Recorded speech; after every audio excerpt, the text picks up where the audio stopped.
우리 감사의 말씀을 먼저 전하려고 합니다.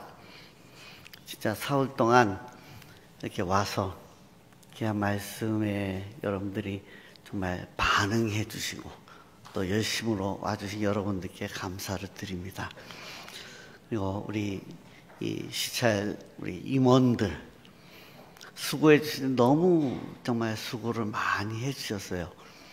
그래서 제가 조금만 또 이제 불편함도 없이 또 이렇게 할 수 있도록 또 이렇게 잘 준비해 주셔서 감사합니다. 또 무엇보다 저는 우리 언양교회 위에 참 감사를 드립니다. 특히 저는 제일 감사한 분은 이 추운데 밖에서 한 30분 전 이전부터 와서 이 주차 걸려서 우리 부목사님 또 우리 여러 분들 너무너무 감사합니다. 또 이 언양교회 섬김이 저는 정말 참 너무 놀랬고요. 또 너무 감사를 드립니다. 오늘 우리 마지막으로 세 번째 날에는 우리 교회에 대한 이야기를 좀 하려고 해요. 자, 오늘 처음 오신 분들을 위해서 제가 미리 좀 말씀을 드립니다. 저는 이제 목회하는 사람이 아니고요. 그리고 제가 뭐 어떤 성경 신학자나 이런 분 아닙니다. 저는 이제 교회 교육을 하는 사람이에요. 그래서 이번에 이 직분자 세미나도 저는 마찬가지로 교회 교육적인 측면에서 그렇게 말씀을 전합니다. 그래서 파워포인트를 끝까지 좀 사용하고요. 그리고 제가 그렇게 이게 좀 울리네요. 이게 예. 그래서 이 말씀이 조금 딱딱하게 느껴지더라도 그래서 여러분에게 굉장히 유익한 그런 말씀이 되었으면 좋겠습니다. 우리 파워포인트 한번 볼까요? 교회와 직분. 자, 이거는 사실 우리 직분자들에게 교회가 무엇인지에 대해서 말씀하려고 준비한 그런 내용입니다. 오늘 우리 여러 성도님들 쪽 보는데 다 직분자 아니에요? 예. 특별히 이제 우리 이제 장로님, 또 장리 집사님, 그렇게만 우리가 직분자라고 그게 아니고 우리 교회에서 섬기는 우리 권사님부터 그다음에 우리 서리 집사님 모두 다가 우리가 직분자고요. 교회에 또 여러 가지 일들을 위해서 섬기는 분들 우리가 다 포함해서 우리가 한번 직분자다라고 얘기를 해봅시다. 자, 그러면 첫 번째로 이 직분자들이 오늘 지금 이 교회에 대한 이야기를 할 것인데 신학적으로 론 하면 참 따분해요. 힘들지만 그래도 이거는 우리가 이제 분명하게 교회론 그렇게 말하는 것이기 때문에 교회가 어떤 그 존재인지 우리가 성경에서 말하는 교회에 대해서 한번 좀 얘기를 하려고 하거든요. 근데 우리 직분자들이 이러한 교회론을 알아야 될 이유가 있어요. 같이 우리 한번 읽어봅시다. 시작. 현재 나와 교회의 모습을 점검하고 개선 방향의 발견을 위해서. 우리 성도는요, 교회와 뗄래야 뗄 수 없는 그런 존재입니다. 맞죠? 그렇다면 지금 현재 나의 모습과 또 교회의 모습을 좀 한번 살펴볼 필요가 있다는 거예요. 그래야 내가 적어도 교회에 지금 직분자로 섬기면서 뭘 어떻게 했고 지난까지는 내가 이렇게 했지만 앞으로 내가 어떻게 해야 될지에 대한 생각들을 할 수 있다는 것입니다. 자, 두 번째 같이 읽을까요? 시작. 우리의 믿음이 교회의 본질에 부합되어야 하기 위해서.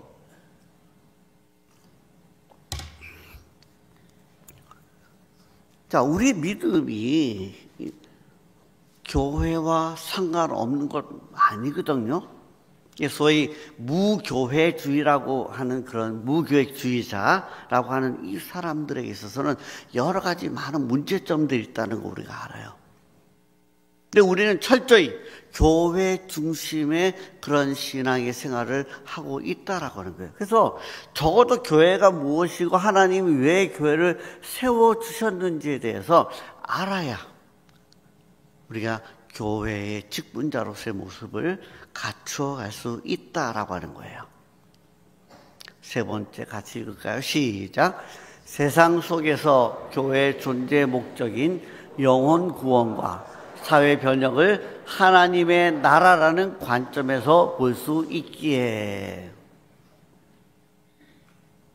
저 교회의 역할이 뭐냐? 예, 영혼 구원하는 일이에요. 그리고 우리가 사는 이 사회를 정말 예수 그리스도의 복음으로 변화시키는 것이에요. 그게 우리의 생각대로 또 지금 우리의 형편대로만 그렇게 되어지는 것이 아니고요. 하나님 나라라고 하는 그런 관점에서 어떻게 복음을 전하고 어떻게 이 사회를 또 우리 이웃을 변화시킬 수 있는가라고 하는 그런 차원에서 우리가 이 교회를 섬겨야 된다는 거예요. 그래서 이런 측면에서 놓고 볼 때 우리가 교회론을 알아야 된다는 거예요. 자, 네 번째 읽을까요? 시작. 교회의 근본적인 목적을 바로 수행할 수 있는 주체가 되기 위해. 자, 교회가 어떤 존재요, 뭘 해야 되는지에 대해서 우리가 아는 거, 이게 중요합니다. 근데 그 일의 주체가 누구예요? 예, 바로 우리 자신이라는 거예요. 우리예요. 특별히, 우리 성도님들 중에서 우리 직분자들이 이런 교회의 일들을 앞장서서 하되 분명한 목적과 방향을 보고 그렇게 섬길 수 있어야 된다라고 하는 거예요. 자, 이런 측면에서 우리가 이 교회론을 오늘 함께 이야기해 보자는 것입니다. 자, 일단 제가 교회라고 하는 것을 좀 한번 여러분에게 알기 쉽게 한번 좀 이야기를 해 드릴게요.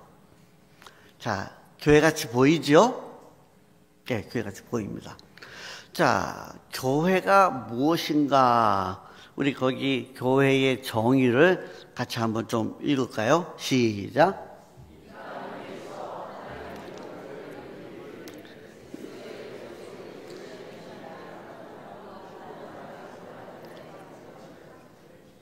예.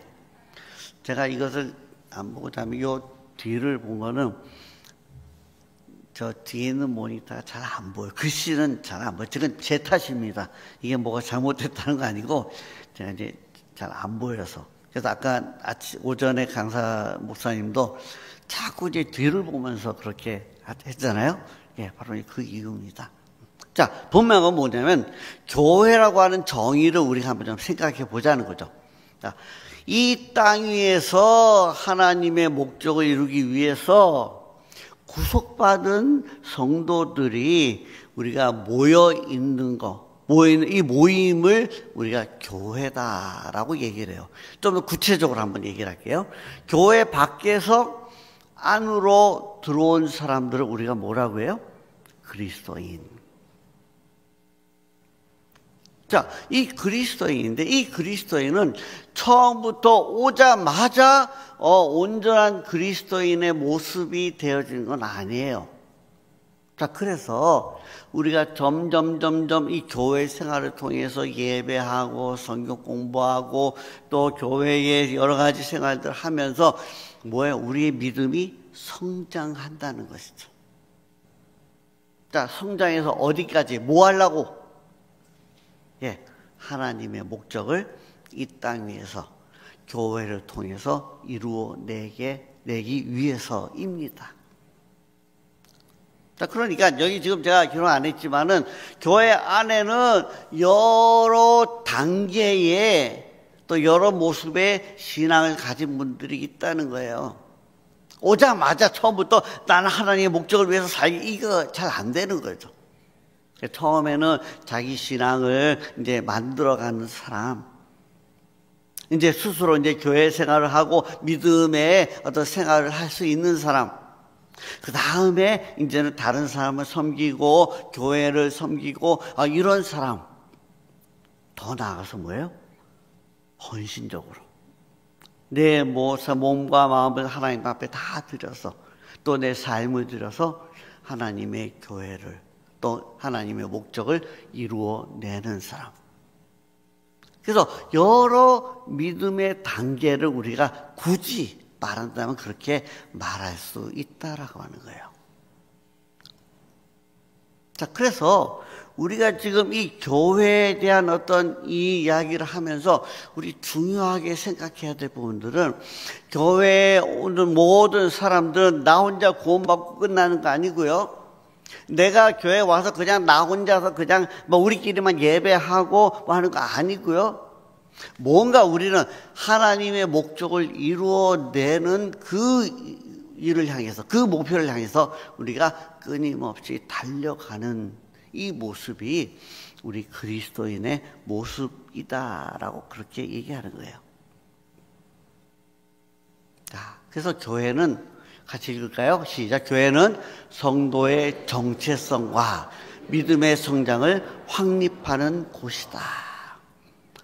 정체성이라고 하는 말이 좀 힘든가요? 아니요. 내가 누구인가 라는 것을 안다는 거죠. 누굽니까? 교회 바깥에 있다 안에 들어왔는데 내가 누구죠? 구원받은 하나님의 백성이라고 하는 거예요. 왜 예배하죠? 예배를 통해서 내가 하나님의 구원받은 백성인 것을 예배를 통해서 우리가 하나님의 임재를 느끼며, 이곳에서 우리가 정말 그 구원받음을 감격하고 우리가 함께 그것을 찬양하는, 그리고 성경 공부를 통해서 이 속에 나타난 하나님의 말씀이 무엇을 말하고 어떤 하나님의 목적이 있고 그것을 내가 어떻게 이루어 가야 할 것인가 하는 것을 말씀을 통해 배우는 거예요. 또 예배와 성경 공부를 통해서 배우는 거, 그것뿐만 아니라 우리 교회 안에 있는 여러 성도님들, 특히 믿음의 선배들을 보면서, 믿음의 어르신들을 보면서 믿음은 이런 거구나, 이렇게 살아야 되는구나 라는 것을 배운다라는 것이죠. 결국 그런 것들을 보면서, 예배를 통해서, 말씀을 배우면서 우리의 믿음이 성장하는 곳, 바로 이것이 교회다라고 그렇게 말할 수 있습니다. 이제 우리가 좀 교회에 대해서 조금씩 한번 우리 자신들을 찾아가야 되는 거예요. 자, 그렇다면 이제 우리가 진짜 교회론이 어떤 것인지 봅시다. 우리가 성도가 이해해야 할 하나님, 예수 교회의 형태에는 일단 우리가 먼저 생각하는 것이 유형교회라고 하는 거예요. 이거는 뭐냐면 눈에 보이는 교회예요. 눈으로 볼 수 있는 교회. 좀 더 구체적으로 한번 얘기해 볼게요. 이 교회란 건물이죠. 그 다음에 이 교회 안에 모여서 하나님을 예배하고 우리의 참신앙을 고백하는 어떤 이 모임들, 눈으로 다 볼 수 있죠. 그죠? 이게 바로 우리가 유형교회라고 하는 거예요. 자, 그 다음에 무형교회라고 하는 것이 또 있어요. 자, 무형교회는 그야말로 이제 눈에 보이지 않는 어떤 그런 교회예요. 그럼 눈에 보이지 않는 교회가 어떤 의미예요? 바로 이 성도들의 모습이에요. 성령의 부름을 받은 택한 자들의 그 영적인 모임을 우리가 무형교회라고 얘기해요. 자, 그러면 무형교회든 유형교회든 이 교회가 의미하는 것이 뭐냐는 거죠. 이것은 바로 뭐예요? 하나님께 대한 올바른 믿음을 가진 그런 이 모임이, 이런 어떤 형태가, 이게 바로 교회다라고 얘기하는 거예요. 제가 왜 굳이 이 말씀을 드리냐면요, 우리가 교회를 예배당, 건물적인 개념으로만 생각하면 안 된다는 거죠. 그렇다고 해서 지금 있는 눈에 보이는 교회는 무시하는 것도 아니죠. 이 안에서 교회의 모습을 찾을 수 있다는 거죠. 그런데요, 우리 눈에 보이는 이 교회 안에는 예수 그리스도를 구주로 고백하는 이 일에 대해서 아직까지 시작도 못한 분, 조금 이제 아직까지 확신이 없는 분, 또 확신을 가지고 가고 또 거기에 대해서 하나님 앞에 헌신하는 것까지 여러 많은 믿음의 형태, 하나님께 대한 올바른 믿음의 형태가 다 존재하는 것이 교회다라고 하는 그런 의미예요. 그럼 우리가 제일 먼저 내가 교회에 다니고 있다.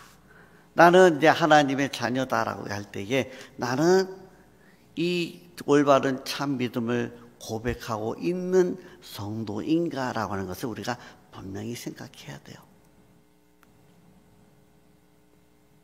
안 믿는 사람들이 교회를 보면서 교회 사람들이 왜 저래? 저러고 이제 무슨 교회가 뭐 저래? 그러면서 많이 이제 손가락질하고 욕하는 그런 일들도 적지 않게 많이 본다는 거죠. 왜 그럴까요? 정말 참 믿음을 가진 어떤 그런 모습만 본다면은 저는 그렇게 손가락질 받을 이유가 없다고 생각해요.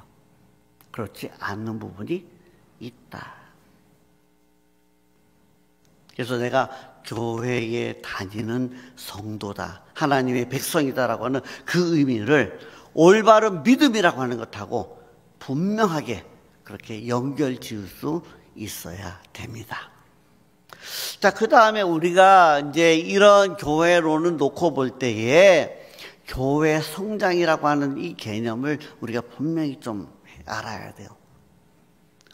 자, 이 교회 성장이라고 하는 것은 외형적인 확대, 건물이 점점 이렇게 아름답게 만들어지고요. 성도의 수가 점점 많아지는 거, 그래서 이 수와 건물에 대한 이 부분이 교회 성장에 대한 것들로 분명히 말한다는 것이죠.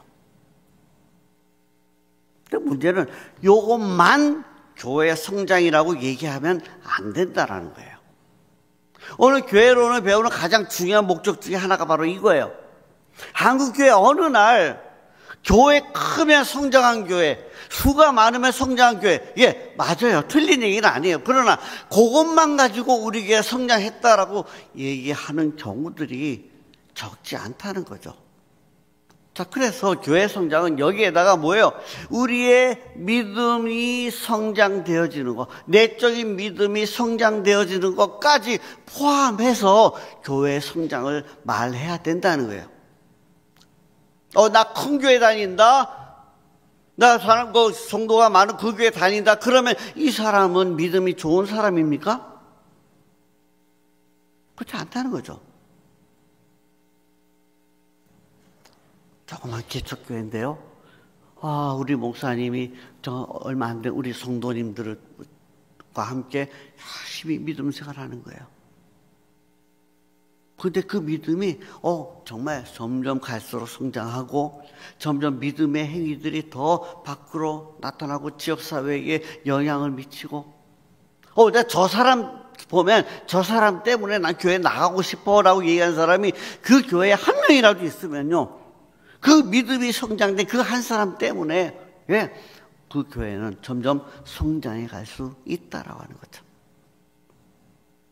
교회는 크고 사람 많은데 아이고 그 사람 저는 낮에 있는 그 목사님처럼 그렇게 자자 이렇게 붙이면 하기 좀 어려워요. 이게 잘 안 돼요. 안 해서. 근데 어쨌든 거시기가 지금 교회 다녀, 저 교회 다녀, 교회 전체로 뭔가 실망하고 그 전체로 이제 난 그게 인정 안 해. 그렇게 되어진다면 진정한 교회 성장을 말할 수 없다라고 하는 거죠. 저는 우리 여기 있는 오늘 여러 성도님들, 특히 직분자 여러분에게 우리 교회가 진정으로 성장하고 싶다. 건물이나 수에 대한 이 부분들은 정말 우리의 믿음이 성장하고 믿음의 영향력이 점점점 많아지면 그건 따라올 수 있는데 꼭 우리가 많은 어떤 큰 이런 것들로 성장에 대한 생각들을 우리가 갖지 않았으면 좋겠다.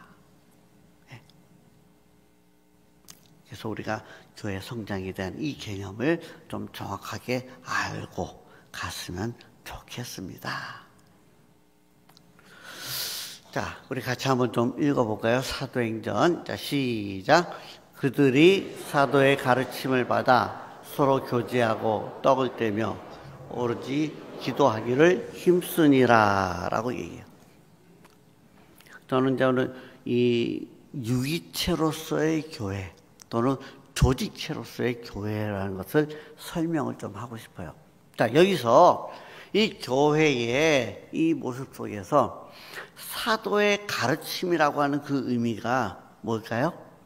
예, 교회의 조직체라고 하는 그런 의미예요. 그래서 목사와 교사가 있고요, 봉사자들이 있고요, 교회의 어떤 조직을 갖춰서 정말 이 시스템적으로 잘 돌아가는 어떤 그런 교회. 적어도 사도의 가르침이 바탕이 되어서, 하나님의 말씀이 바탕이 되어서 이 교회가 정말 참다운 교회의 모습을 가지고 그렇게 성장할 수 있도록, 또 그렇게 나아갈 수 있도록 되어지는 이 일들, 이게 교회의 조직체라고 하는 그런 의미예요. 자, 서로 교제하고 떡을 떼며 오로지 기도하기를 힘쓰니라 라고 했을 때는 이 교회가 유기적인 공동체임을 말합니다. 그래서 서로 교제하고 또 서로 기도하고 말씀을 나누고 이렇게 되면서 영적인 은사들이 그 가운데에서 서로 통용되어지고요. 우리 하나됨, 우리가 특성에서도 하나에 대한 그 말씀을 찬송을 우리가 들었는데, 이 하나에 대한 부분들이 분명히 나타날 때에 이 교회가 유기적인 공동체로서의 그런 모습을 갖춘다는 거죠.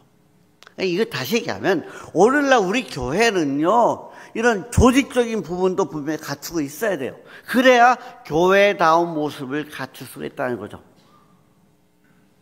말씀이 선포되어지고요, 말씀을 우리가 배우고 그 안에서 서로 섬기고 하는 이런 일들이 조직적으로 이루어지는 것이에요. 또 한편으로는 우리가 그런 일적인 부분뿐만 아니라 우리가 영적으로 서로 깊이 있게 나누고 그 영적으로 하나 되어지는 이런 일들도 우리가 교회 안에서 경험할 수 있어야 된다라고 하는 의미예요. 자, 이게 우리는 교회가 여러 가지 무형교회, 유형교회에 대한 어떤 그런 부분도 있고, 지금 교회가 이제 특별히 무엇인지에 대한 어떤 이 부분들을 우리가 이해하면서 유기체적인 교회, 조직적인 교회, 이 부분도 있다라는 것을 우리가 지금 이야기를 하는 거예요. 자, 우리 한번 좀 읽어볼까요? 자, 시작. 이제 우리는 복음을 통해서만 예수 그리스도를 알 수 있기 때문에 우리는 그의 권위로 세워진 교회는 신성해야 하며 가르치는 직분인 목사가 없이는 교회가 존재할 수 없다고 믿는다. 교인들은 목사가 부심을 받고 그들의 임무를 충실히 다하면 그들의 가르침을 존경하고 순종하는 마음으로 들어야 한다. 이게 프랑스 신앙 고백서의 어느 한 부분이에요. 앞에서 얘기했던 그 교회 중에 조직체로서의 어떤 그런 교회의 모습을 말하는 거예요. 여러분, 교회는 조직적인 이 부분들을 우리가 인정하고 여기 이 조직에 대한 것들을 서로 우리가 존중할 수 있어야 된다는 거예요. 교회는 있는데 여기에 목사가 없을 때 그 교회는요, 그 존재의 가능성이, 존재의 어떤 그런 가치가 없다라고 하는 것이죠.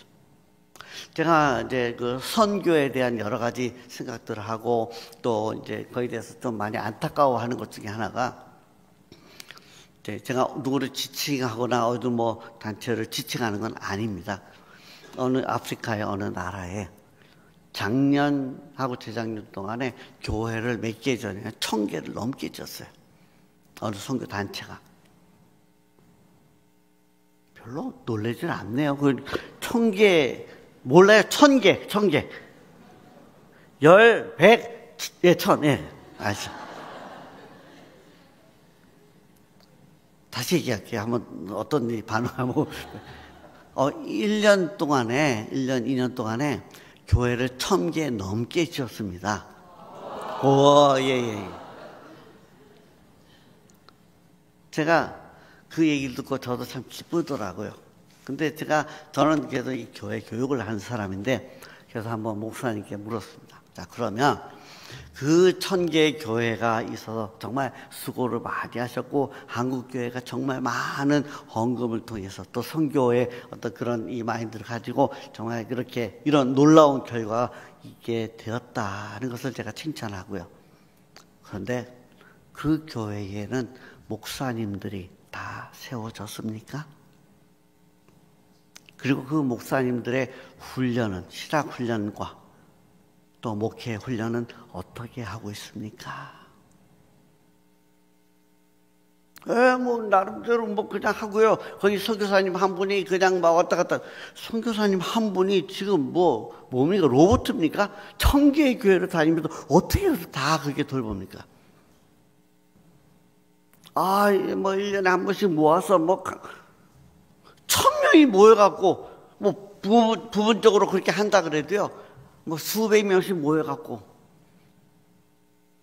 누가 그렇게 가르치고 있죠? 선교사님이 이거 다 잘하고 있어요. 제가 선교사님을 알거든요. 글쎄요, 많이 배웠다, 학기가 있다, 이런 거 떠나서, 정말 교회를 교회답게 세워가는 이 훈련이 과연 그 목사님들에게 잘 그렇게 하고 되어지고 있는가? 교회가 어려움들을 많이 당하면서 목사님들이 왔다 갔다 하고 또 목사님이 또 꾸준하게 한 교회 오랫동안 목회하기도 하고 어떤 차이들이 있습니까? 목사님들이 그 한 교회에서 크고 작음을 떠나서 꾸준하게 목회하면서 그 교인들을 가르치고 그 교인들에게 믿음을 그렇게 잘 가르치는 이런 교회는요, 다르잖아요.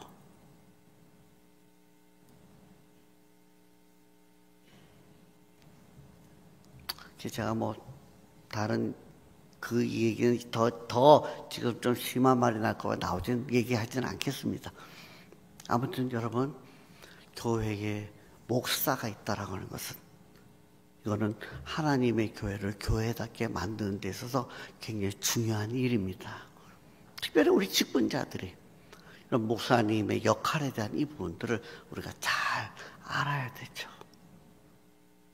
온 성도님들이 목사의 어떤 그런 이 존재가 교회라고 하는 이 조직을 어떻게 이끌어야 하는지 이 부분들로 같이 연결해서 생각해낼 수 있어야 된다는 거죠. 자, 그 다음에 그럼 이 교회가 어떤 이 특성이 있는지 한번 좀 4가지를 한번 좀 살펴보려고 합니다. 교회라고 하는 것을 우리가 이제 4가지 특성으로 살펴볼 건데요. 첫 번째 우리가 볼 것은 바로 거룩성입니다. 자, 이 거룩성에 대한 이 부분들을 이 거룩이라고 하는 이 말은 세상으로부터 구별되었다라고 하는 거예요. 자, 교회가 어떤 존재인가, 교회는 어떤 특성을 가지고 있는가, 세상으로부터 구별된 그런 이 모습이, 이 존재가 바로 교회다라고 하는 거예요. 세상과 똑같으면, 세상에서 모든 어떤 그런 죄와 잘못된 것과 정말 그렇게 악한 것들이 다 그대로 존재하는 것이 교회라면 그건 교회가 아니죠. 그건 분명히 아닙니다. 그래서 우리의 거룩성을, 교회는 거룩한 곳이다라고 얘기할 때는 바로 이러한 어떤 세상으로부터 이 믿음으로 구별된 어떤 이 부분들을 우리가 분명히 알아야 된다. 내가 믿음을 갖고 있다라고 하는 것은 뭐냐면 이 세상과 구별되었다라고 하는 거예요. 그럼 이 세상은 뭐예요? 거기는 구원도 없고요, 하나님도 모르고요, 그는 정말 이 믿음과 전혀 상관없는 어떤 그런 모습을 우리가 세상이라고 얘기하고요. 우리는 믿음으로 이 세상과 다른, 이 세상이 알지 못하는 어떤 그런 존재로서 우리가 살아간다라고 하는 것. 이걸 우리가 거룩성이라고 얘기를 합니다. 이 거룩성을 얘기함에 있어서 아주 중요한 질문이 있어요. 자, 어느 편에 속하였는가? 좀 더 구체적으로 한번 얘기해 볼까요? 같이 읽어봅시다. 자, 시작. 나는 세상을 쫓아 사는가? 아니면 하나님을 의지하고 사는가? 자, 오늘 우리는 이제 이 교회론을 배웁니다. 그러면서 이제 그 교회 첫 번째 특성 거룩성을 얘기하는데, 이게 하나하나 외우는 것 대신에 좀 더 오늘 저는 여러분에게 이 거룩성이 말하는 것이 무엇인가, 내가 그런 거룩한 어떤 그런 이 거룩성을 가지고 있는 성도인가라는 걸 한번 보자는 거예요. 어떻게 해요? 내가 살아가는 모습에서. 세상을 쫓아 살아가는가 아니면 하나님을 의지하고 살아가는가, 이 부분을 분명히 구분해 보자는 거예요. 이거 구분 없이 살면서 교회는 거룩한 곳이다, 그렇게 말하면 안 됩니다.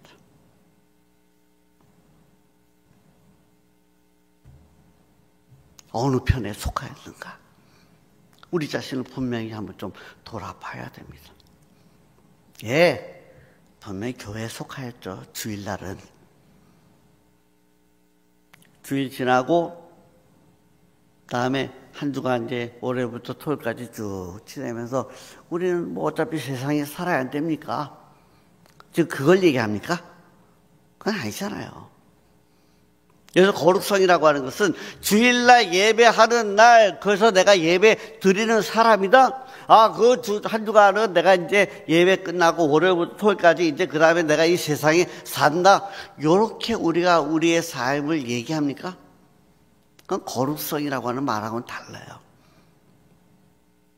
내가 살아가는 방식이, 또 내가 살아가는 그 모든 것들을 놓고 볼 때에, 이 세상의 문화와 이 세상의 여러 가지 유혹과 악함과 이 모든 것들을 내가 그대로 따라하는 사람인가, 아니면 나는 하나님만 바라보고 의지하고 하나님이 원하는 대로 내가 살아가는가, 이 부분을 구분할 수 있어야 된다라고 하는 거예요. 직분자들에게 제가 특별히 이 교회론을 말하고 싶은 이유 중에 하나가 바로 이 부분이에요. 우리 교회는 거룩한 곳입니다. 교회 자체는 거룩한 곳입니다. 근데 나는 그거 별 상관없어요. 이게 아닙니다.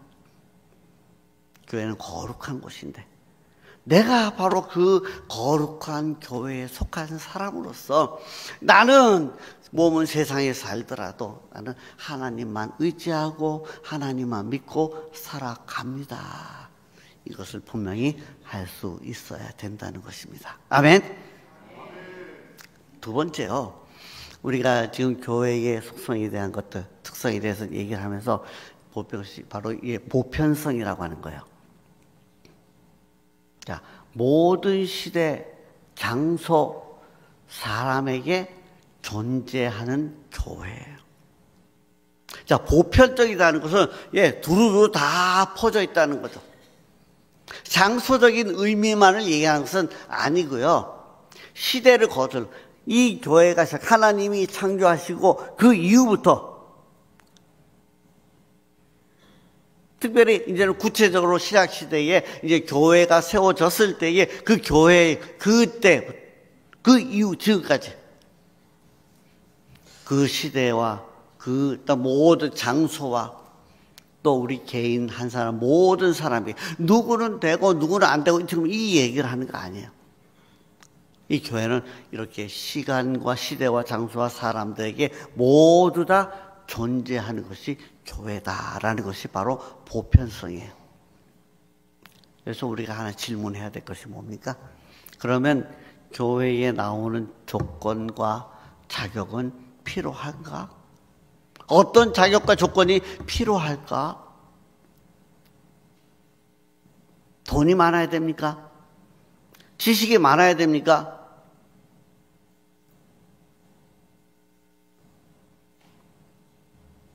이런 조건으로 우리가 교회가 보편적으로 누구나 다 올 수 있다라고 얘기할 수는 없잖아요.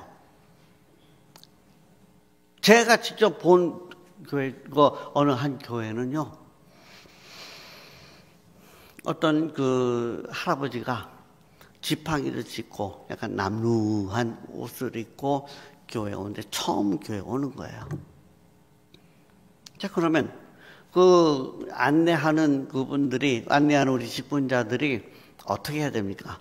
예, 가서 이제 딱 모시고 또 와서 그렇게 해야 되는데, 어떻게 오셨어요?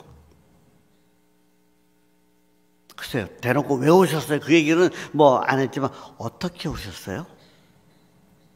당신은 우리 교회 안 어울리는 것 같은데, 어떻게 우리 교회 뭐 어떤 이유로 오셨어요? 충분히 그런 느낌을 받을 수 있도록 이야기를 하더라는 거죠.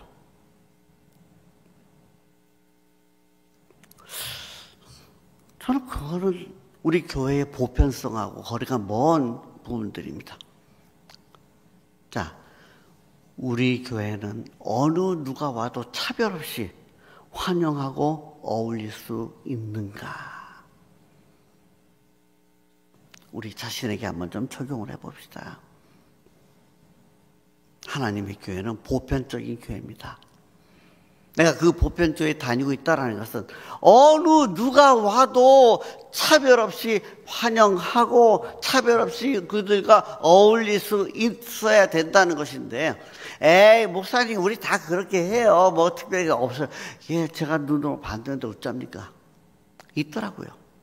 단지 그것을 겉으로 표현하는 사람이 있는가 하면, 어떻게 표현을 안 하지만 슬슬 자르게 피하는 사람도 있더라는 거죠. 한 몇 분이 올려오는데, 이제 그렇게 남루하고 좀 쩌뚝거리면서 오는 이분에게는 안 가고 다른 분에게 가서 그렇게 환영하더라는 거죠.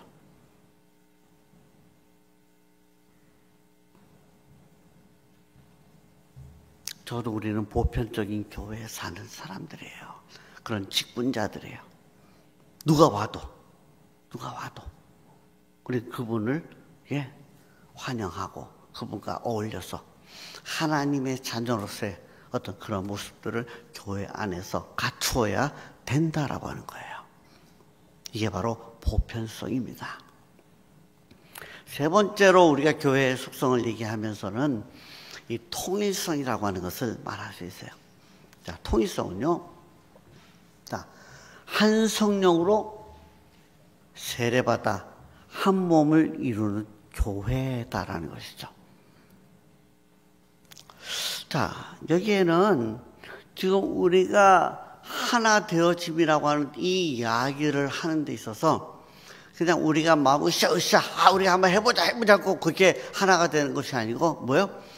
한 성령께서 우리로 하여금 이제 통일성을 가지고 우리가 이 성도로서 살아가게 한다는 거죠. 자, 어떤 질문을 할 수 있습니까? 동일한 신앙 고백이 있는가? 어떻게 보면 우리는 다 달라요. 각자의 특성이 다 있어요. 근데 우리가 하나 되어질 수 있는 하나 근거가 있다면 뭐예요? 신앙 고백입니다.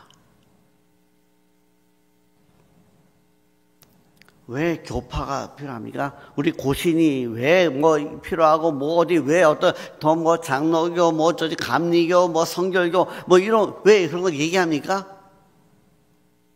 성경은 같지만 이 성경 안에서 고백하는 신앙이 조금씩 다를 수 있다는 거예요. 여기서 아주 달라서 성경에서 벗어난 것을 이단이라고 얘기하지만, 그러나 이것에 대해서 우리가 이제 이렇게 볼 수 있고, 이렇게 볼 수 있고, 이렇게 나는 이런 신앙 고백을 할 수 있고, 나는 이렇게 고백할 수 있고, 각자 다른 어떤 신앙 고백을 받아들일 수 있다면, 그 신앙 고백, 같은 신앙 고백을 가진 사람들의 이 모임이 바로 교회가 되어지는 거예요. 아까 오전에 합동측에 있는 목사님이 강의를 하시면서 저하고 이제 굉장히 가까이 지내면서 그래요. 저는 합동이지만 저는 고심 목사님이 너무 좋아요.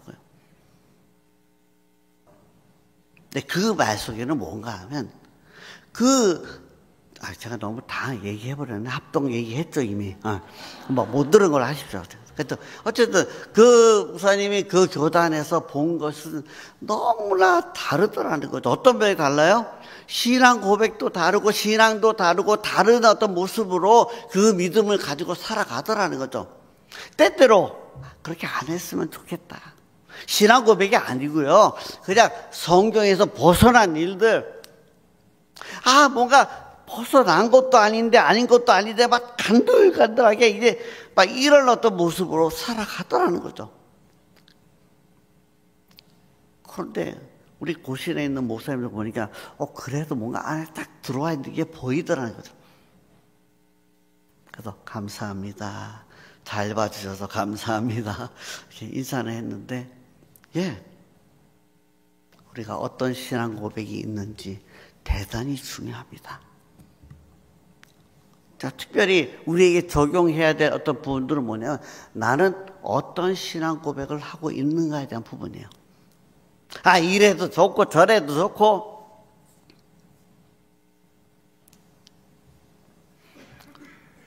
제가 85년부터 이제 신학교 들어가서 이제 뭐 지금까지 이렇게 왔으니까 적어도 뭐 한 30년, 한 5년 뭐 이렇게 쭉 이제 교단에서 지냈어요.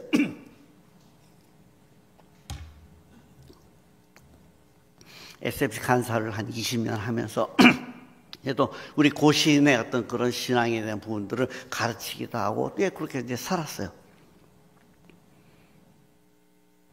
근데 그때에 어떤 다른 어떤 교단이 교파의 어떤 그런 교단의 교회를 갔을 때에 좀 고신 너무 고리타분해. 싫어. 그래서 멀리 하더라고요. 심지어는 우리 고시인에 있는 어떠한 우리 SFC의 이제 우리 동문 중에 한 사람 나는 지독한 고신입니다. 어려서부터 고신교회 다녔는데요. 어느 정도냐? 고신 밖에는 구원이 없다. 고신교회 외에 밖에는 구원이 없다. 이렇게 알고 지냈다는 거예요. 저는 그것도 좀 뭔가 좀 편협하잖아요. 예. 근데 하나 분명한 것은 뭐냐면 내가 고백하는 신앙 고백은 바로 고신에서 개혁주의 그 신앙에서 고백하는 이 내용입니다라는 그 중심이 있더라는 거죠. 특별히 SFC에 보면은 하나님 중심, 또 교회, 성경 중심, 교회 중심 이런 신앙 고백들이 분명히 있더라는 거죠. 그래서 여러분 내가 지금 이 교회에서 고신에서 내가 지금 이런 신앙 고백을 하면서 이 교회에 지금 다니고 있고 내가 이 교회의 교인이 되었다라는 것을 얼마든지 자랑하셔도 좋습니다. 한국에서 그래도 제일 아주 든든하고 제일 안정적인 신앙 고백을 하는 저는 교단이 교신이라고 생각합니다. 이건 제 말이 아니고요. 다른 어떤 교단에 있는 목사님들이 인정하는 바예요. 우리 한국 사회에 어떤 그런 이상한 일들이 막 생겼어요. 막 혼란한 그런 부분들이 생겼어요.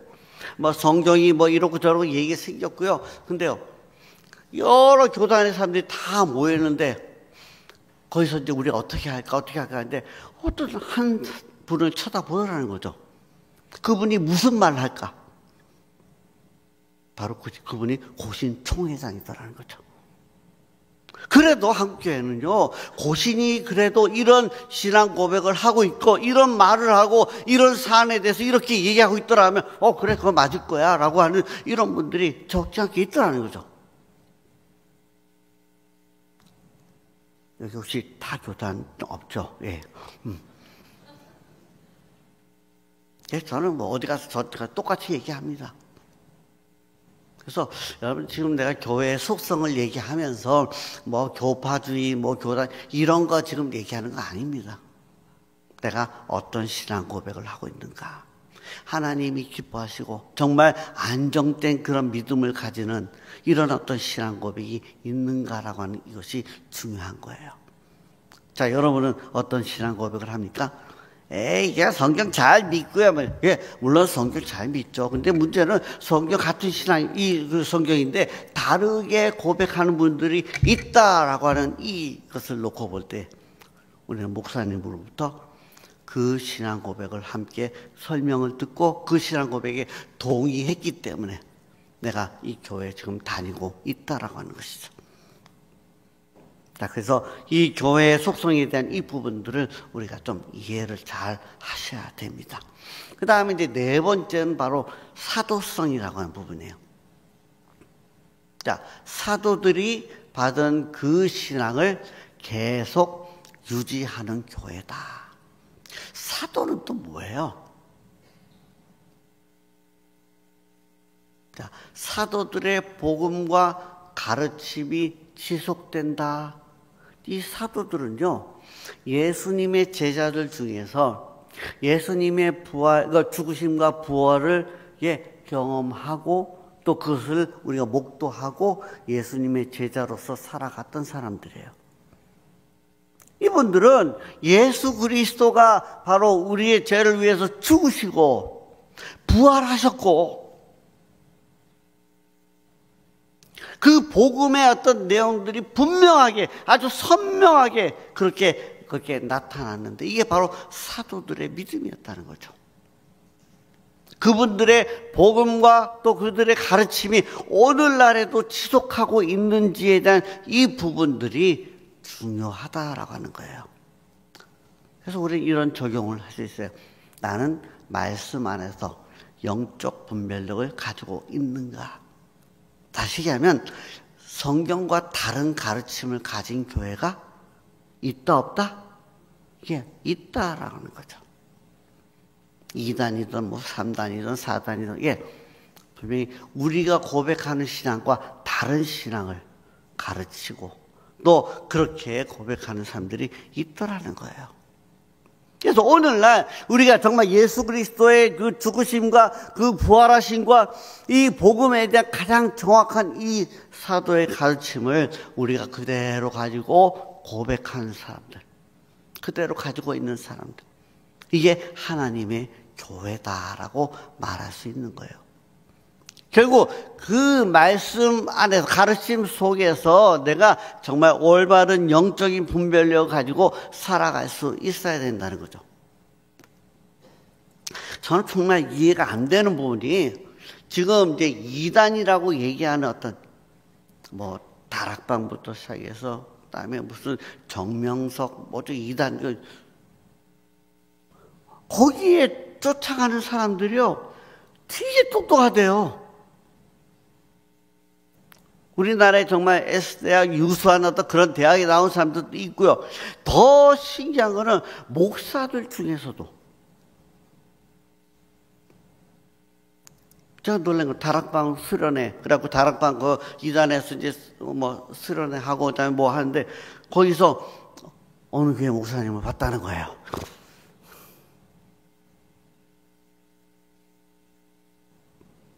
예. 아니 어떻게 지금 이게 분명히 이단이다라고 그렇게 어느 정도 알고 있고 하는데 거기에 지금 그냥 들어갈 수 있는 거예요. 자, 근데 나중에 제가 이제 이단에 대한 것들을 좀 더 연구하고 그렇게 해보니까 왜 이단에 넘어갔는가 했을 때에 그 두 가지 중요한 특성이 있더라는 거죠. 하나는 뭐냐면 현재 내가 다니고 있는 교회에 대해서 불만을 가지고 교회 이러면 안 돼 하는 그런 어떤 그런 불만적인 생각들 가지고 있는 이 사람. 그 다음에 우리의 목사님 이게 아니야. 목사님에 대해서 불만을 가지고 또 거기에 대해서 불평을 하고 자 이런 사람들 많죠. 있을 수 있죠. 뭐 잠시 동안 그렇게 그런 생각을 가질 수도 있다. 그러나 왜 눈에 보이는 현상이 뭐 이건 좀 뭔가 잘못됐다라고 할 때 그럴 수 있다는 거죠. 근데 요때에 이단들이 다가와서 야, 너 지금 네 교회에 대해서 지금 불만이 많지? 너 목사님에 대해서 지금 불만이 많지? 근데 우리 교회는 안 그래. 같이 한번 가볼까? 이단 모임에 데려가고 이제 그 교리를 가르치고 그러면서 그걸 보면서 넘어가는 거예요. 자, 가슴 아픈 일은 제가 대학 때에 우리 이제 그 교회 청년부에 이제 정말 대학 회장을 지냈고 그다음에 졸업한 후에 간사로 써서 정말 그 대학부를 잘 이끌었던 한 친구가 내가 이제 그 교회로 나온 지 한 5년 정도 지나고 난 다음에 내가 그 대전에서 그랬는데 저 옥천에 있는 어느 교회에서 그 목사님이 이런 거예요. 혹시 어느 대전의 그 모교회 그 어떤 교회 출신 중에 한 사람이 장로님 아들이래. 근데 이 친구가 우리 그 성도님 집에 가고 자꾸 이제 얘기하는데 알고 보니까 다락방이더래요. 다락방에 전도사가 돼갖고 이제 전도하러 온 거예요. 응? 제가 이 친구 이름을 알거든요. 그 장모님도 알고 권사님도 알고 얘가 어떤 신앙을 가졌는지 알거든요. 근데 문제는 그 교회에 잠시 어려움이 있었고 목사님이 그것 때문에 이제 좀 많이 좀 이제 그 성도들에게서 좀 잘못 그렇게 보였던 이런 부분들이 있었어요. 그때에 이단이 이 아이를 와서 데리고 왔고 이제 거기서 딱 이제 그 교리들을 설명하고 했더니 넘어가 버린 거예요. 그리고 그 이단 다락방에 이제 전도사처럼 그렇게 일을 하더라는 거예요. 아직까지 거기 있다는 거예요. 제가 지금 무슨 말씀을 하려고 하냐면요. 당연해요. 사도들의 복음과 같이 그거 걱정하지 마세요. 우리는 다 그렇게 삽니다. 그런데 지금 눈에 보이는 어떤 그런 안타까움들이 이게 있는 것을 이것을 교묘하게 와갖고 이제는 이 이단들이 이제 그렇게 빼앗아 가버릴 때에 나중에 지나고 나니까 어느덧 내가 기존의 교회를 등지고 있더라는 거죠. 우리가 지금 얘기하고 있는 이 사도들의 복음과 가르침이 지속되는 이 부분에서 벗어나 있더라는 거죠. 영적 분별력을 잃어버렸다는 거예요. 교회를 잘못 알면요, 바로 이런 일들이 일어나는 거예요. 그래서 우리 목사님들이 가르치는 이 부분에 대해서 우리가 특별히 교회론처럼 이런 어떤 이런 이 부분에 있어서 우리가 정확하게 알고 있어야 그런 이단의 어떤 유혹에도 넘어가지 않을 수 있다라고 하는 것이죠. 그래서 우리 이 네 가지의 교회 속성에 대해서 내가 어떻게 적용할 것인가 한번 좀 생각해 보면 좋겠다 싶어요. 자, 그 다음에 내가 이제 이 교회와 그다음에 하나님 나라라고 하는 것을 여러분에게 좀 설명하려고 합니다. 하나님 나라 얘기 많이 들었어요. 저 위에 있는 그 나라, 그죠? 하나님 나라, 하늘 나라. 동일한 것 같기도 하고, 그죠? 어떤 우리가 오늘 이 시간에 하나님 나라에 대한 생각들을 바로 한번 가져봅시다. 하나님 나라의 그 기본적인 개념은 뭐냐면 하나님의 통치하시는 영역이라고 하는 의미예요. 자, 내가 하나님 나라 백성입니다라고 했을 때는 뭐예요? 하나님이 통치하시는 그 통치에 속해 있는 백성이라는 거죠. 하나님이 나의 왕입니다. 하나님이 말씀하시면 하나님 말씀으로 나에게 들려주시면 내가 순종하겠습니다. 예, 이게 하나님 나라 백성의 모습이라고 하는 거죠. 자, 하나님, 이 세상에 영역이 쭉 있는데 그 중에서 이 일반적인 통치의 개념이 있는데 이 일반적인 통치의 개념은 뭐예요? 창조 세계와 관련된 어떤 그런 이런 이 일반적인 그 어떤 우리 이 세상에 대한 부분들이에요. 자, 그런데 이것과 요 안에 있으면서 조금 상반된 영역이 나오는데 그게 뭐예요? 하나님 예수 그리스도의 구속적인 통치가 이루어지는 거예요. 그래서 십자가 복음을 통한 다스림의 영역이 나온다는 거예요. 바로 이제 교회를 의미하는 거예요. 자, 교회가 우리가 세상 속에 있다라고 하는 의미는 이런 의미예요. 세상에 삭혀 있지만 그 중에 특별히 이렇게 구속적인 통치가 이루어지는, 예수님이 왕 되시고 예수님이 다스리시는 그런 어떤 이 영역에 우리가 속해 있다라고 하는 개념이죠. 그래서 이 일반적인 통치에는, 이 세상에는 사탄이 여기 간섭하고, 사탄이 활동하는 어떤 그런 영역이 바로 이제 이 세상에 속한 것이고요. 그러나 지금 우리 특별한 이 구속의 통치 안에서는 뭐예요? 하나님의 통치 영역이에요. 자, 근데 문제는 지금 이 세상과 이 교회가 안에 있으면서 어떤 관계들을 갖느냐라고 하는 거죠. 그래서 이 세상을 향해서 교회가 전도와 선교, 예수 그리스도의 복음을 가지고 나아가고요. 거기서 이제 구원받은 사람들이, 이 복음을 받아들인 사람들이 거듭남을 통해서 교회 안에 들어온다라고 하는 것이죠. 그래서 신앙 성장의 이 영역 안에서 하나님의 통치를 받는 사람들이 되어진다는 거예요.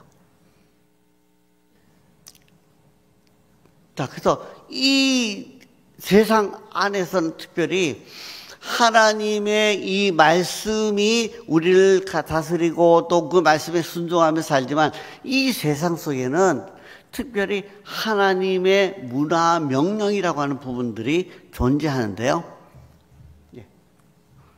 이 세상의 모든 영역 속에서 바로 이 복음적인 어떤 그런 이 능력들이, 복음적인 그런 가치들이 여기서 실현되어질 수 있다라고 하는 거예요. 그러니까 우리가 교회 바깥에 나가면 아무것도 못하고, 교회 밖은 정말 우리가 이 사탄이 사는 곳이니까 막 그냥 거기는 우리가 나가지 않아야 된다는 그런 개념은 아니에요.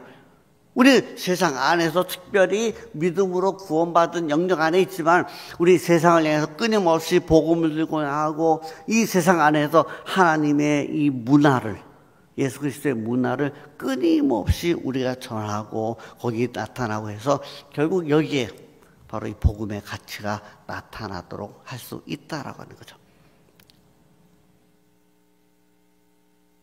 이 안에서 복음을 받아들이고 하나님의 그 가치, 믿음의 영역을 아는 사람들 어떻게 해요? 이제는 그 교회 영역 안으로, 이제 하나님의 통치 영역 안으로 들어오는 것이죠. 근데 요건 우리가 이 세상 살 동안에, 세상 사는 동안에 이루어지는 것이고, 이제는 주님께서 오셔서 재림하시고 세상이 끝날 때에는 이제는 이런 어떤 영역들은 이제 이렇게 구분되어지지 않고 오직 하나님의 통치가 우리 모든 이곳에 이루어진다라고 하는 거예요. 자, 그래서 우리가 하나님 나라라고 하는 이 개념을 우리가 다르게 생각하지 맙시다. 오늘 여기서 얘기한 대로 하나님의 통치가 이루어지는 것, 내 속에 하나님 나라가 있다 없다, 무엇으로 말하는 거예요? 내가 하나님의 그 말씀에, 하나님의 얼만큼 순종하고 내가 그 하나님의 그 통치에 내가 얼만큼 따라가는가라고 하는 이 부분과 관련되어 있고요. 이 세상 안에 살면서도, 우리가 구별되게 살면서도 이 세상을 향해서 끊임없이 우리의 역할과 또 우리의 사명을 다 해야 된다. 이것이 바로 하나님 나라에 대한 우리의 생각이 돼야 됩니다. 자, 그래서 우리 직분자들이 특별히 이런 어떤 하나님 나라의 개념을 갖는 것은요, 너무 중요해요. 세상과 완전히 이원론적으로 가도 여기 전부 다 악한 것이고, 이거 막 진짜 하나님 없이 이제 멸망할 것들이고, 그렇게 딱 선 긋고 그렇게 하는 일이 아니에요. 그분들을 향해서 끊임없이 이제는 하나님의 통치가 이루어지도록 우리가 어떻게 복음을 들고 나가고, 어떻게 우리가 이 사람들을 정말 그 하나님 믿음의 가치를 알게 하고, 하나님의 어떤 그 문화 속에서 하나님을 깨닫게 하고 하나님을 만날 수 있게 할까, 이런 일들이 끊임없이 고민되어져야 한다는 것입니다. 자, 이제 우리가 이 교회에 대한 여러 가지 이제 특성들을 봤고요. 특별히 하나님 나라의 어떤 이 땅에서의 어떤 그런 특별한 이 상징적인 이 교회의 모습들을 우리가 그렇게 지금 봤는데, 이제 이 교회의 표지가 무엇인지에 대한 얘기들을 한번 좀 해봅시다. 여러분, 이 교회의 표지라고 했을 때, 표지라 하는 것은 교회가 교회됨을 말하는 특성입니다. 그래서 참된 교회와 거짓 교회를 구분하는 기준이 바로 교회의 표지다라는 거예요. 자, 우리 교회는 정말 참된 교회입니다라고 얘기했을 때 어떤 특성을 가지고 있는가? 예, 하나님의 말씀이 선포되어져야 돼요. 바로 참되게 선포되어지는 것이에요. 그래요?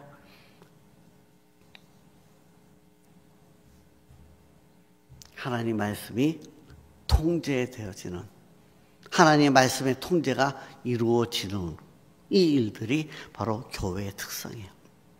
자, 다시 얘기하면 지금 하나님의 말씀 이번에 이제 이 집회 기간 동안에 성경 말씀에 대한 중요성, 하나님의 말씀에 대한 여러 가지 강조점도 우리가 많이 들었을 거예요. 특히 직분자와 관련해서 우리는 이런 하나님의 말씀에 대한 것들을 빼고는 우리가 말할 수 없다는 것도 배웠다는 거죠. 그래서 처음 교회에 나오는 성도나 우리 직분자들이나 우리가 계속해서 우리가 강조해야 될 부분들은 하나님 말씀이 어떻게 선포되어지는가 하는 이 부분이에요. 참된 교회라면 그 말씀이 선포되어지는 거예요. 우리 목사님 뭐 답답하게 뭐 이것저것 뭐 그냥 딴 얘기 안 하고 꼭 성경 말씀을 하시고, 목사님은 성경 말씀을 가르치는 분들이에요. 그래서 우리 개인에게 하나님의 말씀의 통제가 이루어지도록 하는 것이 바로 이 말씀 선포의 목적이죠. 그게 참다운 교회의 표지다라고 얘기하는 거예요. 두 번째는 뭐예요? 성례의 바른 시행입니다. 우리가 성례를 한다는 그 의미가 뭡니까? 여러분, 구원의 선포와 기념.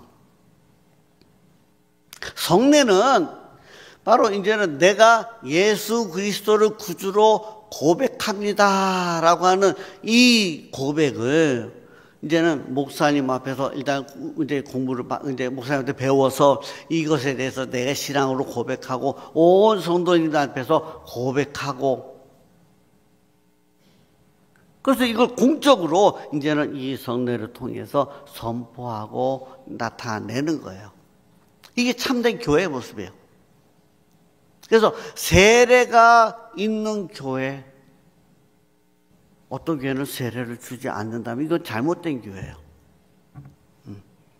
성찬을 통해서 예수님의 죽으심과 또 그것을 우리가 이제 부활을 기념하는 어떤 그런 예식을 우리가 또 하는데, 이거 얼마나 중요한 건지 몰라요. 그냥 교회 갔더니 포도주 주고 그냥 빵 조각 이거 만원 하나 주더라, 막 이렇게 얘기한다면 그거는 교인의 모습이 아니라는 거죠.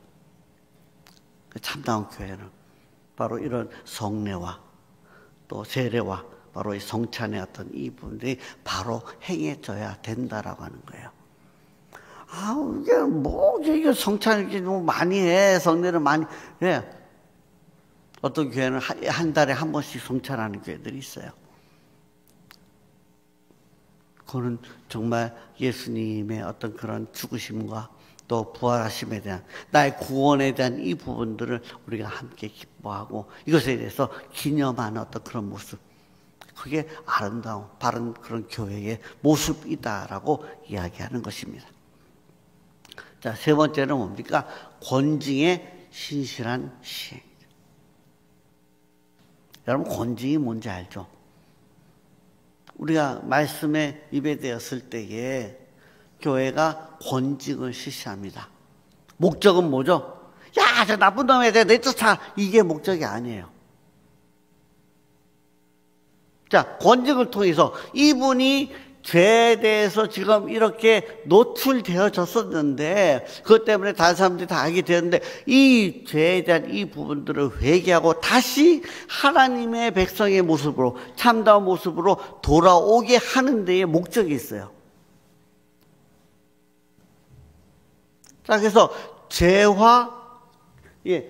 대한 어떤 교정, 잘못됐다라는 그런 죄에 대한 교정이 이루어지고요. 그리고 이 거룩함이 바로 보호되어져야 된다라는 측면에서 이 권징을 하는 거죠. 안타깝게도 오늘날 교회에서 권징이 많이 사라지고 있어요. 그냥 권징 받으면 끝이에요. 더 이상 교회 안 나와요. 아이, 미안해. 세상 말로, 그죠? 쌍지읒해갖고. 그게 권징의 목적이 아니잖아요.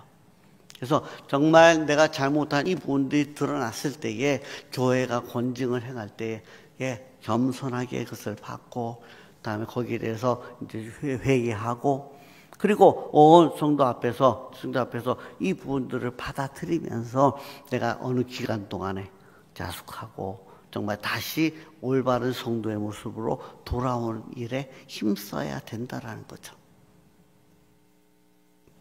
모르겠어요.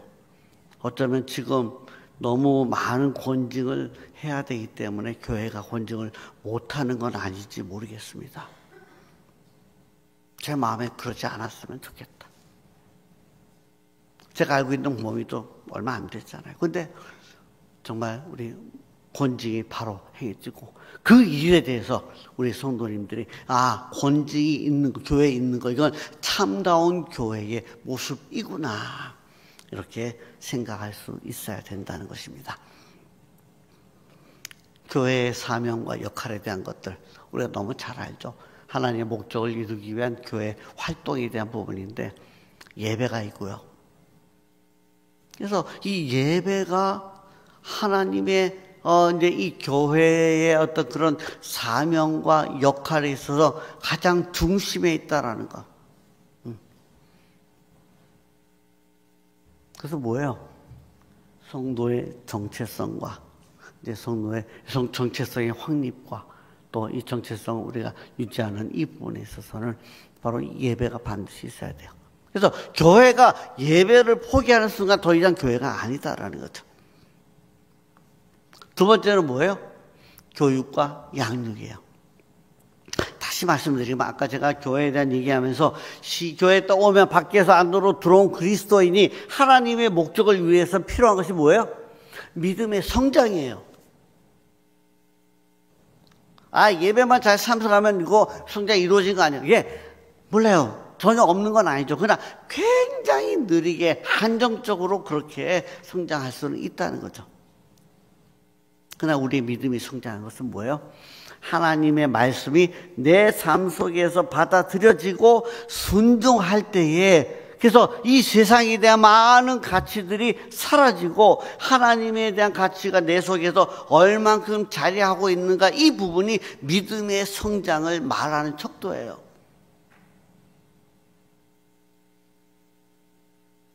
내가 예수 믿지만 세상 것들이 더 좋고 세상의 가치를 더 따라 살고 그거 아닙니다. 내 속에서 싸움이 일어나죠. 어떤 영적 싸움이 일어나요. 세상과. 그래서 사도 바울도 이제 이것 때문에 굉장히 깊이 고민하잖아요. 오라 나는 공고한 자로다. 내 속에서는 죄를 하나님의 말씀을 사모하고 또 그렇게 하는데 내 속에서 또 다른 법이 이것을 갖다가 빼앗아가는 거예요. 그래서 사도 바울 이거에 대해서 굉장히 이제 고민하고 굉장히 막 갈구하는 어떤 그런 모습이 이 로마서에 나오잖아요. 자, 이런 일들을 어떻게 우리가 이겨낼 수 있습니까? 하나님의 말씀이 내 안에 들어와야 돼요. 어떤 방법으로? 내가 말씀을 읽고 또 말씀을 깊이 있게 내 삶으로 가져오고 그 말씀을 내 삶으로 순종해내는 과정 속에서 내 믿음이 성장한다는 거죠. 여러분의 믿음이 성장하고 싶다면 하나님의 말씀이 얼만큼 내 속에서 역사하는가 이 부분과 관련되어 있다라고 생각하셔도 다른 말이 아닙니다. 틀리지 않습니다. 그래서 교회 왔으면 저는 예배 드리고 기본이고 그 다음에 하나님의 말씀을 반드시 배워야 돼요. 여러분 이 성경 말씀 여기에 하나님에 대해서, 그리고 내가 믿음의 삶에 대해서, 그리고 하나님의 어떤 그런 목적에 대해서 많이 들어가 있어요. 자, 그럼 우리 맨 앞에 권사님이십니까? 집사님이세요? 예. 그럼 성경책을 펴고 지금부터 이제는 하나님에 대해서 한번 설명해 주십시오.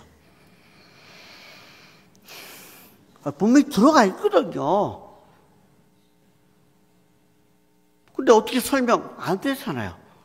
이거 어떻게 읽으면서 지금 다 공부해서. 그래서 이 하나님의 말씀 가운데 성경 안에 있는 그런 중요한 그 신앙의 주제들, 이 주제들을 쫙 정리한 게 교리라고 얘기합니다. 배워야 돼요. 루터나 칼빈이 교리를 처음 만들 때 이걸 어떻게 만드냐면 처음 교회에 와서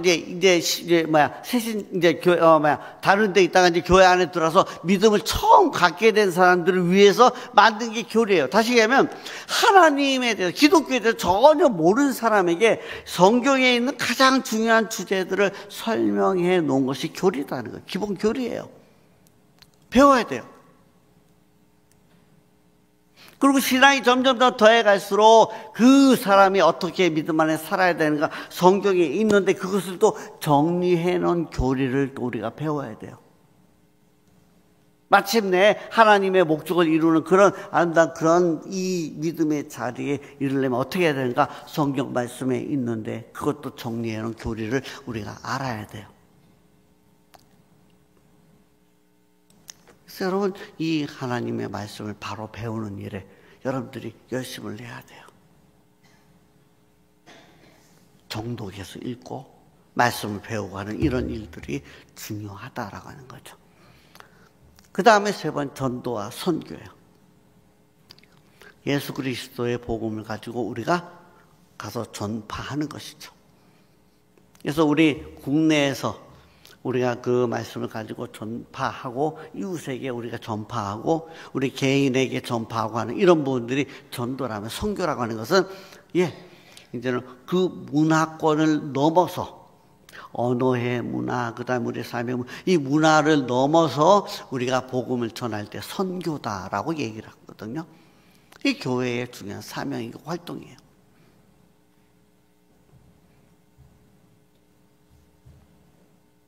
그래서 우리의 사명과 비전이 이 전도와 선교를 통해서 성취되어지는 것입니다. 자, 그 다음에 봉사와 이웃 섬김. 이게 우리의 사명이고 역할입니다. 그리스도의 사랑을 실천해내는 것이죠. 자, 우리 교회에서 하던 것들이에요. 그래서 이 교회에서 하는 이 일들이 너무나 중요하다는 거죠. 교회의 존재 목적이기도 하고요. 그것 중에서 하나님의 목적이 이루어지는 방법이기도 하고요. 그 일들을 이루어내는 중심에 누가 있는 겁니까? 우리 직분자들이, 여러분들이 지금 있는 거예요. 얼마나 영광스러운 자리인지 몰라요. 자, 이제 말씀을 맺을게요. 사랑하는 성도 여러분, 이제 3일 동안 저는 이제 청지기에 대한 이야기부터 시작을 했어요. 종과 구별해서 그냥 하나님이 명령한 대로만 따라하는 것이 종이었다면 그 하나님의 뜻을 잘 헤아려서 그것을 우리가 주도적으로 이루어내는 사람이 청지기다. 그럼 중요한 건 뭐죠? 하나님의 뜻이 무엇인지를 알아가는 거예요. 그래서 성경 말씀을 우리가 잘 배우고 그 말씀이 내 안에서 깊이 자리할 수 있도록 그리고 내 삶으로 순종해낼 수 있도록 해야 되는 것이 중요하다. 그게 우리 직분자의 모습이다. 특별히 우리 직분자는 오늘 배운 대로 바로 이 교회와 깊은 관련이 있어요. 교회가 교회답게 하는 일들에 있어서 목사님의 역할이 너무 중요합니다. 저는 이 부에서 역할을 목사님 중요한 역할인데 잘하십시오. 이게 우리 직분자들이 그 역할을 존귀하게 인정하고 같이 그 역할이 잘 드러날 수 있도록 돕는 일들이 필요한데요. 그것이 이제 교회의 표지와 교회의 속성과 교회의 사명과 역할 안에 다 나타나 있는 것입니다. 자, 자, 그래서 우리가 이제 이후로 특별히 2024년도를 맞이하면서 내가 직분자로서 어떻게 세워야 될까? 저는 어저께 나눠드린 그 자기 점검표에 대한 것들을 집에서도 꼭 한번 보시기 바랍니다. 내가 정말 직분자로서 내 믿음이 어디에 있는가? 이거 확인하면서 하나씩 하나씩 우리가 하나님 앞에서 정말 아름다운 직분자의 모습으로 세워져 갈 수 있어야 되겠습니다. 이제 같이 우리 기도할까요? 기도 제목을 기도하기 전에 우리 중요한 직분자 선언이 있습니다. 자, 직분자 선언 우리 같이 하나씩 한번 해볼까요? 자, 여기 지금 공공교회 할 때 공공하면 안 됩니다. 자기 교회 얘기하십시오. 자, 첫 번째 시작. 자, 이거 좀 다 일어서세요. 다 일어서시고 우리 오른손을 딱 듣고 우리 한번 제대로 이번 집회를 통해서 내가 직분자로 세워졌음을 한번 감사하면서 한번 선언으로 이렇게 마무리할 수 있기를 바랍니다. 자, 1번 첫 번째 시작. 나는 예수 그리스도를 구주로 고백하는 교회 성도이다. 두 번째 시작. 나는 하나님이 세우신 교회 조직을 존중하는 직분자이다. 셋 시작. 나는 교회의 존재 목적인 영혼 구원과 하나님 나라 확장을 위해 앞서 수고한다. 네 시작. 나는 예배와 성경 공부 그리고 섬김의 성도들의 본이 된다. 자, 손 내리시고요. 그래서 여러분들이 이 직분자 선을 통해서 올해 정말 정말 좋은 하나님 기뻐하시는 직분자로 세워지기를 바랍니다. 기도 제목 우리 세 가지 한번 보겠습니다. 나의 섬김이 곧 교회를 통한 하나님의 일이 되게 해달라고 기도합시다. 또 두 번째, 내가 직분자로서 교회를 교회답게 세워가는 본분을 잘 감당하게 해달라고 기도합시다. 세 번째, 교회의 사명과 역할이 나를 통해 잘 수행되게 해달라고 같이 우리 한번 기도하겠습니다.